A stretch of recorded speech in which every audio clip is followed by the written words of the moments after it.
भगवान भक्त का अभिलाषा पूर्ण करने के लिए जब अपना खजाना खोल देते हैं तो भक्त की परिपूर्ण करके ही छोड़ते हैं। अतः इस प्रकार का भगवान की स्वरूप है। कैसा सुंदर झांकी है, सुंदर कमल के समान नेत्र है, आजान बाहु है, भ्रिकुटी कुटिल है, शंख के समान ग्रीवा है, वृषभ के समान कंध है, आजान भुजा घुटने तक है, श्याम बरूर का शरीर है, वत्सांचर चिन्हित है, शरीर पर बनमाला धारण किए हुए हैं, करोड़ों सूर्य के प्रकाश के समान जो है सो मस्तक के ऊपर मुकुट सुशोभित है, वाम भाग में सुंदर जो है सो धनुष बाण लिए हुए हैं, वाम भाग में श्री आदि शक्ति जो अनेकों सृष्टियों को उत्पन्न करने वाली है, उपरात्मा ब्रह्म परात्परी ईश्वरी शक्ति जो है सो विराजमान है। ऐसे भगवान का स्वरूप मनु महाराज के सामने प्रकट हुआ। अने तृप्त न मानत मनुष्यत रूपा, भगवान के दर्शन से इस प्रकार के अतृप्त हो गए कि तृप्ति ही नहीं हो रही। भगवान आए हैं, उनकी स्वागत करनी चाहिए, पूजन करना चाहिए इत्यादि सभी भूल गए। एक टक से भगवान को देखने लगे और जब शरीर का भान हुआ तो परव दंड इव पहुवत बांध, भगवान के चरणों में दंडवत पड़ गए।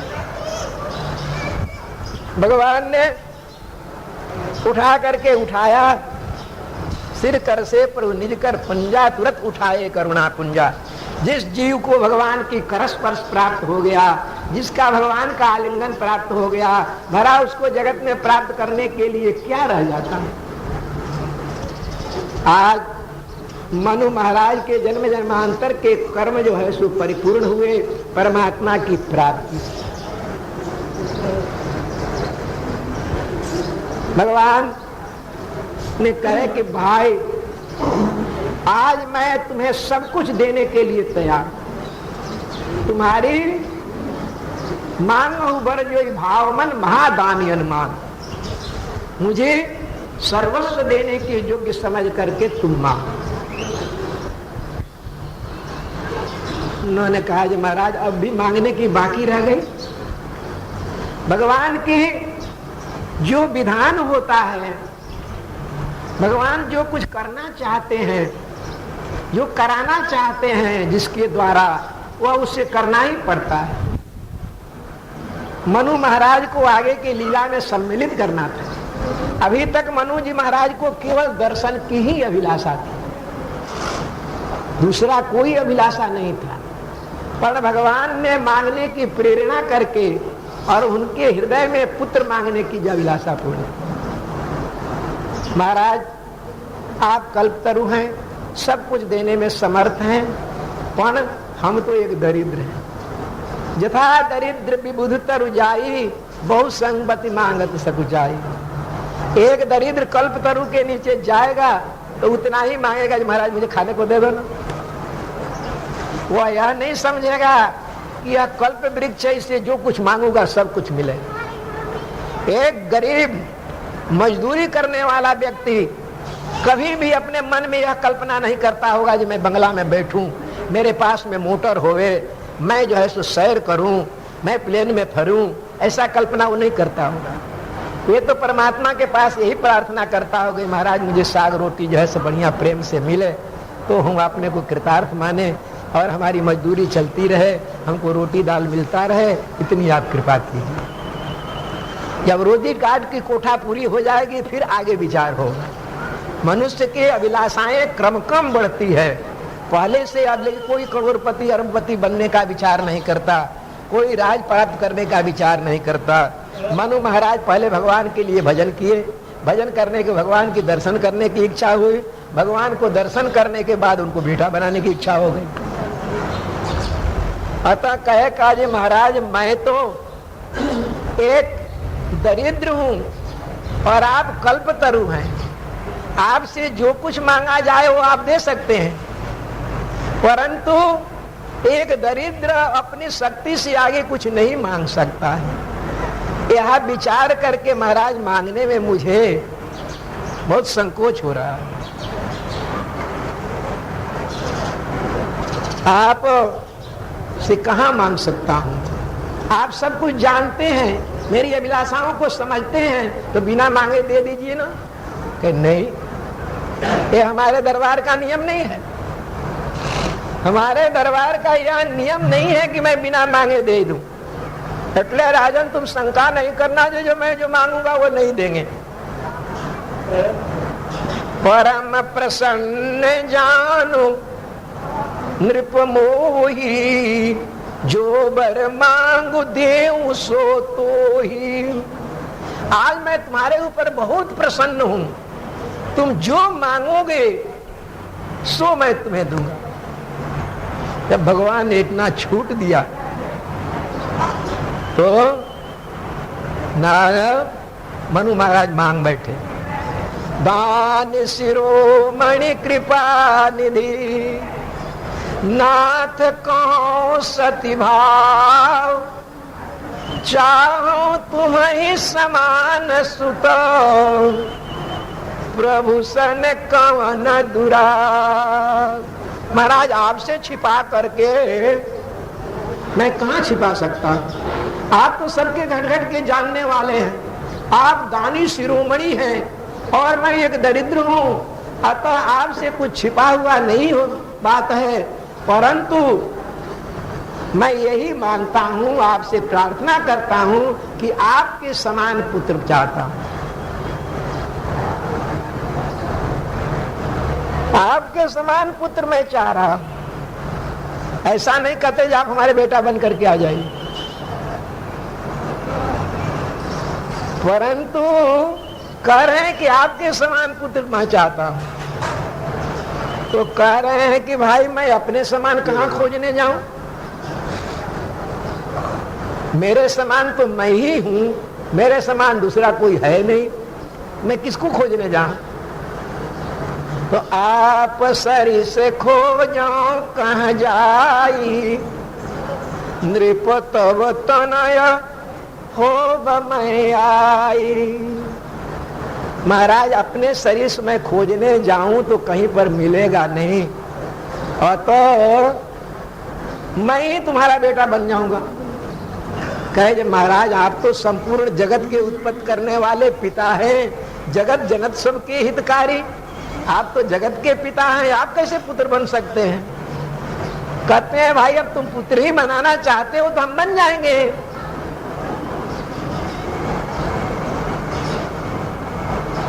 मनु महाराज कोई प्रत्युत्तर नहीं दिए। ऐसा नहीं कहे नहीं आप न बनिए, दूसरे किसी को खोज दीजिए। अभिलाषा तो यही थी कि मैं भगवान को गोद में पुत्र रूप में खिलाऊं, वात्सल्य प्रेम से मिलूं। देवी शत्रुपा के पास में गए, उन्होंने कहा ये माताजी आप भी मांग लो जो इच्छा हो। उन्होंने कहा ये महाराज देवी मांगो बर जो रुचि त्योरे, आपकी जो इच्छा हो सो मांग लीजिए। उन्होंने कहा महाराज तो मेरा इच्छा दूसरा क्या हो सकता है? जो बरनाथ चतुर नृप मांगा, सोई कृपालु मोहि अति प्रिय लागा। जो वरदान चतुर राजा ने मांगा है वही वरदान मैं मांग रहा हूं।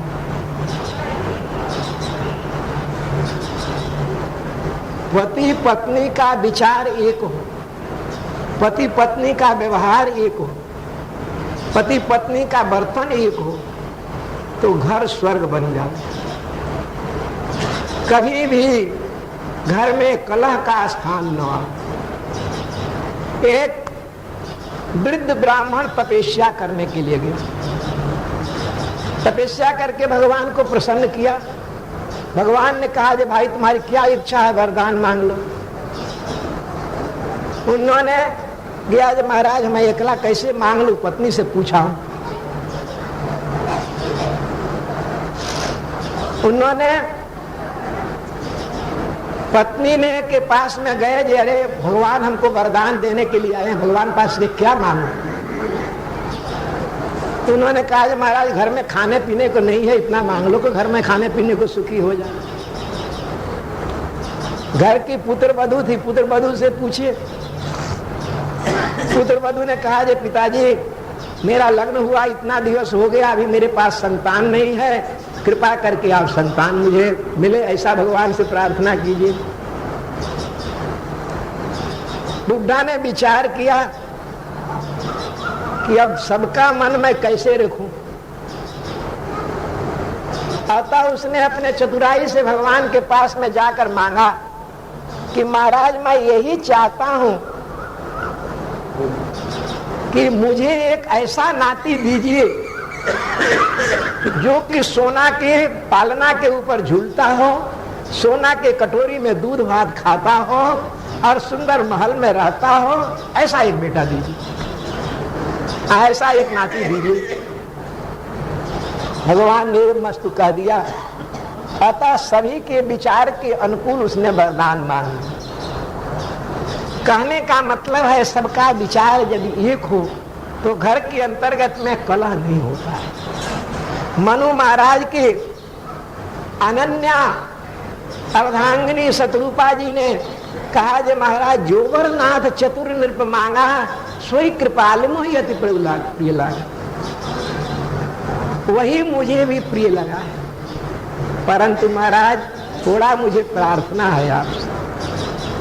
जो महाराज की इच्छा है वही इच्छा मेरी भी है, परंतु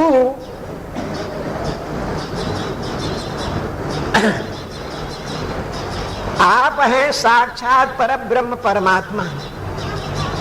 आपको मैं भला संपूर्ण जगत को अपने उदर में धारण करने वाले उस ब्रह्म को मैं कैसे उदर में धारण कर सकती हूँ, और आपको कैसे मैं वात्सल्य प्रेम दे सकती हूँ। अतः महाराज ऋषियों का जो ज्ञान होता है, ऋषियों का जो विवेक होता है, सोई गति सोई भगति सोई रहनी प्रभु मोह, सोई विवेक सोई रहनी प्रभु मोहि कृपा करि दे। वही ज्ञान, वही व्यवहार, वही रहन मुझे सर्वदा प्राप्त होना चाहिए। आपको पुत्र रूप में प्राप्त करके भी मैं अपने विवेक ज्ञान को न खो सकूं, ऐसी आप मेरी ऊपर कृपा कीजिए। भगवान ने कह दिया कि मातु विवेक अलौकिक तोरे, कबहु न मिटे अनुग्रह मोरे। माँ, मैं तुम्हें वह वरदान देता हूँ, तुम मुझे पुत्र रूप में प्राप्त करके भी अपने ज्ञान को, भक्ति को नहीं खो सकोगी, और तुम्हारा वह विवेक सर्वदा बना रहेगा। महाराज ने कहा, नहीं महाराज मेरी प्रार्थना सुन लीजिए, मैं ऐसा नहीं चाहता। मेरा तो सुत विषयिक तव पदरति हो, मोहि बड़े मूढ़ कहि किनको, माणे बिनु फाणे जिमि जल बिनु मीना, मम जीवन तिमि तुम्हि अधीना। मुझे तो आपके प्रति वात्सल्य, पुत्र का पैसे पिता को पुत्र के प्रति प्रेम होता है, वही प्रेम मुझे होना चाहिए। जिस प्रकार से जल के बिना मछली जीवित नहीं रहता, मणि के बिना फणी जीवित नहीं रहता है, उसी प्रकार से मेरा जीवन आपके बिना तड़प करके जीवित नहीं रहना चाहिए। आपके बिछुओं में अपने मैं प्राणों को परित्याग कर दूं, ऐसी कृपा मेरे ऊपर करिए। यद्यपि मुझे लोग अज्ञानी कहेगा, ये महाराज कितना मूर्ख था कि परमात्मा को बालक मानता है। और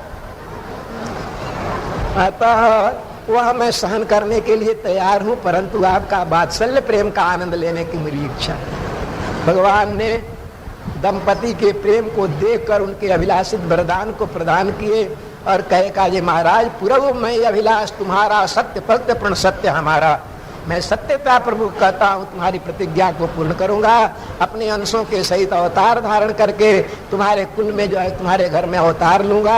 ये मेरी आदि शक्ति जो है यह भी अवतार लेगी, और जो है सो करियों चरित भक्त सुखदाता, भक्तों को चरित्र आनंद कराने के लिए मैं अनेकों प्रकार का लीला करूंगा तुम्हारे पुत्र बन करके। अब तुम जा करके मेरे आज्ञा से स्वर्गलोक में जाकर के निवास करो और उसके बाद तह कर भोग विलास तात गए कछकाल पुनि हो अवध पुगाल, तुम्हें अवध के राजा होगे, उस वक्त में तुम्हारा पुत्र में हो। भगवान ने सब प्रकार से वरदान दे करके वहां पर अंतर ध्यान हो गए और भगवान की उस झांकी को ध्यान करते हुए, उसी का रात दिन स्मरण करते हुए, उसी ध्यान में निमग्न रहते हुए राजा ने अपनी शेष आयु को व्यतीत किया और अंत में जो है स्वस्थ शरीर को परित्याग करके स्वर्ग में निवास किया। इसी प्रकार से परमात्मा ने अपने पिता रूप में प्राप्त करने के लिए कहे जे हे देवी, तुमने जो मुझसे प्रश्न किया था कि निराकार ब्रह्म निराकार रूप में कैसे आया, उस प्रश्न का मैंने उत्तर दिया। अब भगवान को आने का कारण क्या बना? दूसरा कारण भगवान का कर्म क्षेत्र क्या रहा, उसके लिए प्रताप भानु का चरित्र जो है सो गोस्वामी जी ने वर्णन किया है। एक परम भक्त राजा जो अनन्य भगवान का भक्त था, दानी था, ब्राह्मण भक्त था और सब प्रकार से संतों की सेवा करने वाला था, परंतु थोड़ी भूल के कारण उसको राक्षस होना पड़ा। राजा शिकार खेलने के लिए वन में गया, एक बारह के पीछे दौड़ा, बारह गहन जंगल में चला गया, जंगल में जाकर के बारह छिप गया, राजा भूल गया और एक ऋषि के आश्रम पर जाता है। वह ऋषि जो है सो उनका स्वागत सत्कार करता है, रहने का निवास देता है और कहता है कि महाराज मैं तुम्हें जानता। राजा ने अपना परिचय नहीं बताया, ऋषि ने अपना परिचय दिया और दोनों के अंदर में आपस में वार्तालाप हुआ।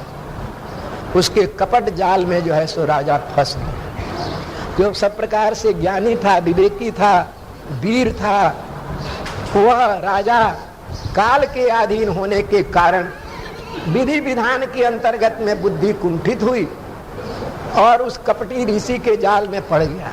वह कपटी ऋषि एक राजा था और उसके राज्य को राजा ने युद्ध में परास्त करके छीन लिया था और उसके देश से निकास कर दिया था। वही वन में आकर रहता था, समय जाकर के अपना काल बनाया।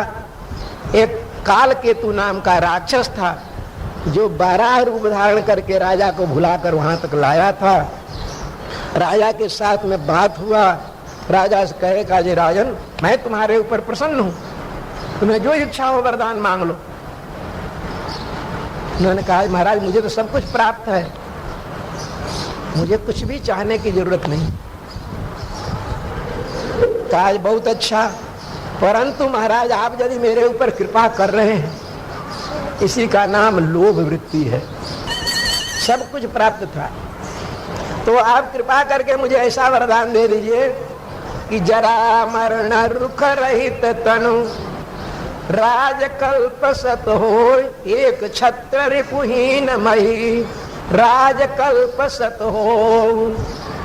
मेरे कभी वृद्धता न आवे, मेरी कभी मृत्यु न हो, मेरा राज जो है सो कोई लेवे नहीं, एक छत्र राज जो है सो सारे भूमंडल पर मेरी होनी चाहिए, मेरा कोई शत्रु न हो। इस प्रकार की राज्य मुझे थी, इस प्रकार का जीवन मुझे प्रदान किया। तो सब कुछ उससे प्राप्त था, परंतु कालाधीन होने से विचार में परिवर्तन है या लोभ जगा। ऋषि ने कहा महाराज बात सच्ची है, एवं अस्तु ऐसा ही होगा, परंतु एक बात और है इसमें, ब्राह्मण के सिवाय दूसरा तुम्हारा नाश का कोई कारण नहीं बने। एकमात्र विप्र श्राप बिनु सुनु महिपाला तोर नाश नहीं कहने का। ब्राह्मण के श्राप के सिवाय तुम्हारा नाश नहीं हो सकता। राजा प्रसन्न हुआ कि महाराज मैं ब्राह्मण को अपमान करूं तो मेरा सजा होना ही चाहिए, मेरा नाश होना ही चाहिए। परंतु ब्राह्मणों का साप बहुत भयंकर होता है, कहीं साप देकर मुझे अधोगति में डाल दे तो। अतः ऐसा कोई कृपा कीजिए ना ब्रह्मा के साप ही न लगे। कहा जी महाराज ये भी हो सकता है। सुन सुत विविध जतन जग माही कष्ट साध्य पुण्य हुई। कष्ट साध्य है, कार्य सब हो सकता है, कोई ऐसा कार्य नहीं हो सकता। एक उपाय है यदि करो तो कि महाराज कहिए आप जो आज्ञा देंगे सो मैं करूंगा, परंतु उस उपाय में मुश्किल यह है कि मुझे तुम्हारे नगर में जाना पड़ेगा और मैं अभी तक किसी के नगर में गया नहीं हूं। नहीं जाता हूं तो तुम्हारा काम नहीं होता है और जाता हूं तो हमारा व्रत भंग होता है। राजा ने देखा जो महाराज मेरे ऊपर कृपा तो किए हैं, थोड़ा और दबाने की जरूरत है। कहा जो महाराज आप तो संत हैं, अरे दूसरे के उपकार के लिए अपना सर्वस्व छोड़ सकते हैं। गिरि निज सिरन सदा तृण धरहि, पर्वत अपने इतना महान होते हुए भी अपने पर जब तृणों को, रजों को इत्यादि सबको धारण करता है। इतना बड़ा समुद्र अपने ऊपर फेन, तुक्ष फेन को लेकर के वहन करता है। अतः बड़े जन सर्वदा छोटे के ऊपर स्नेह करते हैं। मैं भी एक आपका छोटा सा दास हूँ, मेरे ऊपर भी आप कृपा कीजिए और आप हमारा कार्य पूर्ण कर दीजिए। उन्होंने कहा भले राजन तुम्हारी इच्छा है तो मैं अपने व्रत को छोड़ूंगा, तुम्हारा कार्य करूंगा। तुम जाकर के काम करो, तुम रोज 1000 ब्राह्मण को निमंत्रण दो और मैं तुम्हारे यहाँ आकर रसोईया बनूंगा। मैं एक सिद्धांत अन्न तैयार करूंगा, उस अन्न को जो कोई ब्राह्मण खाएगा वो तुम्हारे अधीन हो जाएगा और वह अधीन हुए ब्राह्मण के यहाँ जो ब्राह्मण भोजन करेगा वो भी तुम्हारे अधीन हो जाएगा। इस प्रकार से सारे भूमंडल के ब्राह्मण तुम्हारे बस में हो जाएंगे। परंतु एक बात का ध्यान रखना, मैं इस वेश में नहीं आऊंगा। तुम्हारे पुरोहित को हरण करके मैं अपने यहाँ लाकर रख दूंगा अपना सामान बनाकर, और मैं तुम्हारे पुरोहित का रूप धारण करके तुम्हारे यहाँ आऊंगा। राजा बड़ा प्रसन्न हो गया, सब कार्य हो गया। राजा ने कह दिया कि बस अब जाकर सो जाओ, तुम्हारा सब काम हो गया। अब मैं अपने माया के बल से तुम्हें जो है सो घोड़ा के सहित अभी घर पहुंचा दूंगा, तुम्हारे राजधानी में पहुंचा दूंगा। इस प्रकार से राजा को अपने बंधन में बांध करके वह कालकेतु नाम का राक्षस आया, उसके साथ में सब प्रकार का योजना बनाया और कालकेतु ने उठाकर राजा को राजभवन में रख दिया और जाकर के सारा जंत्र बनाया। राजा ने ब्राह्मणों को आमंत्रण दिया और उसने जो है सो माया रसोई किया, ब्राह्मण को मार करके उसका मांस उसमें मिला दिया। और जब राजा ब्राह्मणों को परोसने लगे तो आकाशवाणी हुई, विप्रवृंद उठी उठी गृह जाऊ, है बड़ी हानि अन्न जनि खाऊ, भयउ रसोई भूसुर मांसु, सब दिज उठे मान विश्वासु। राजा ने आकाशवाणी हुई कि अरे ब्राह्मणों, खबरदार भोजन करना नहीं, ग्रास मुख में डालना नहीं, यह ब्राह्मण के मांस का बना हुआ रसोई है, तुम सब भ्रष्ट हो जाओगे इस रसोई को खाओगे।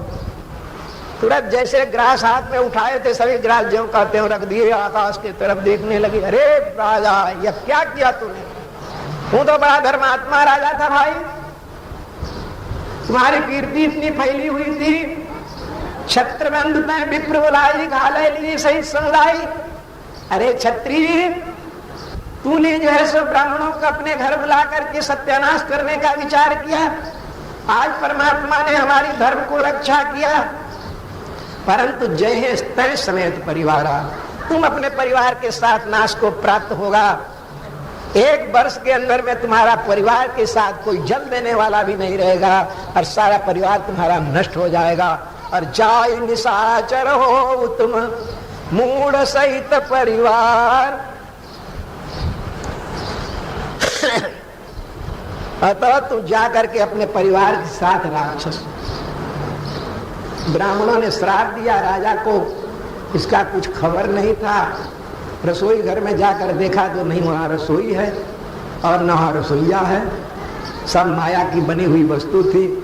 आकर के ब्राह्मणों से सब कुछ समाचार दिया।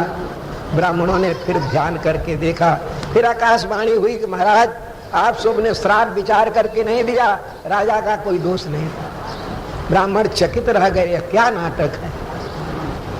अंत में ब्राह्मणों ने कहा, जे भाई जो होना था सो हुआ, अब इसको टाला नहीं जा सकता है, परंतु तुम्हारा इस राक्षसी तन में ही तुम्हारा उद्धार होगा। तुम्हारे नाश के लिए, तुम्हारा उद्धार करने के लिए परमात्मा स्वयं अवतरित होंगे और तुम सारे जगत के अंदर में विश्व के विजेता बनोगे। सुंदर कीर्तिमान प्राप्त करके तीनों लोक में अपनी कीर्ति तगमा फैला करके अंत में परमात्मा के हाथ से मृत्यु प्राप्त करके और भगवान के नित्य धाम की प्राप्ति होगी। तो हमारा राक्षसी जोनी भी अंतिम जोनी होगा। इस प्रकार से अस कई सब महिदेव संभाले। सभी ब्राह्मण चले गए। वह काल केतु राक्षस ने कपटी मुनि को खबर दिया, चारों तरफ से राजाओं का आमंत्रण दिया, श्राप की कथा का समाचार सुनाया। चारों तरफ से राजा तो बैर लेने के लिए तैयार ही थे, चारों तरफ से आकर के नगर को घेरे, लड़ाई होने लगी और श्राप के कारण जो संपूर्ण जगत का विजेता था वह हार गया और परिवार के सहित राजा मारा गया। और वही राजा काल पाई मुनि सुन सोई राजा, भयउ निशाचर सहित समाज। समाज के साथ में वो राक्षस, अंत जैसी मति वैसी गति। मृत्यु वक्त में उसने मरने के बाद विचार किया, जहां पर मैंने इतना दान किया, इतना ब्राह्मणों को सेवा किया, इतना साधुओं की भक्ति किया, इतना तीर्थों में तीर्थों का उद्धार किया, इतना मैंने देव मंदिर बनवाया, पर इसका परिणाम मुझे राक्षसी शरीर मिला। अब इस सब को विरुद्ध काम करना है। अतः जो पूर्व जन्म में धर्म के अनुकूल कार्य किया था, वही इस जोनी ने अंदर में उसके प्रतिकूल कार्य करने लगे। उपजे जदपि पुलस्त कुल पावन अमल अनूप, तदपि महीसुर श्राप बस भयउ सकल यघरू। सभी पाप स्वरूप भयंकर हुए। जो प्रताप भानु था वह 10 मस्तक 20 भुजा वाला भयंकर राक्षस। उसका भाई था हरिमर्दन, वह कुंभकर्ण नाम का उसका छोटा भाई।